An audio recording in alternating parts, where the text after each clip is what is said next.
রাত বাজে প্রায় 11:45। তুমি ঘুমাও না কেন এখনো? আরে ক্লাসের একজনের বার্থডে উইশ করার জন্য জেগে আছি।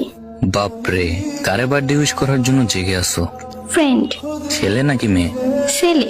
আরে ক্লাসের বার্থডে উইশ না করলে মন খারাপ করবে। আমার সাথে কথা বলতে আসলে তোমার 10টা বাজে ঘুম চলে আসে, অথচ কোন ছেলের জন্য রাত 12টা পর্যন্ত অপেক্ষা করতেছো বার্থডে উইশ করবে বলে? তোমার সাথে আমার সম্পর্ক আজ প্রায় 4 বছরের, প্রায় 5-এর কাছাকাছি আর কি।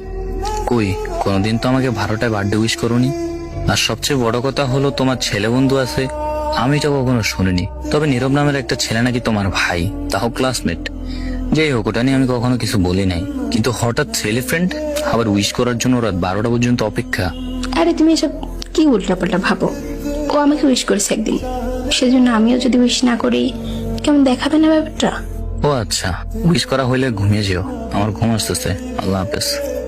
যারা আমার সাথে কথা বলার জন্য রাত 12টা পর্যন্ত জেগে থাকার ক্ষমতা হয় না, যার 10টা এবং 11টা বাজে ঘুমাতে হয় বাধ্যতামূলক, সে তার ক্লাসমেটকে উইশ করার জন্য রাত 12টা পর্যন্ত কেন অনলাইনে থাকবে? ক্লাসমেট এবং জাস্ট ফ্রেন্ড তো আমাদেরও আছে। বিষয়গুলো কেমন যেন একটু এলোমেলো এবং অগুছালো হয়ে যাচ্ছে।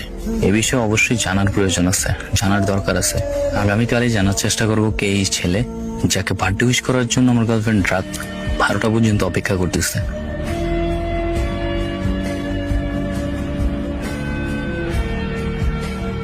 নীরব না তুমি? হ্যাঁ, কিন্তু আপনি কে? তোমাদের স্কুলেই পড়তাম। ও আচ্ছা। আচ্ছা, তোমাদের ক্লাসের কালকে বার্থডে ছিল কার? আমার বন্ধু রাফির। ও, তো তুমি তানিয়ার কি হও? আমি বেস্ট ফ্রেন্ড ওর। ও আচ্ছা, রাফি কি হয় তানিয়ার? বিয়ে অল্প কদিন হইলো, রিলেশনে গেছে। তাহলে আমি কে? আপনি নাকি তানিয়ার ভাই? হ্যাঁ।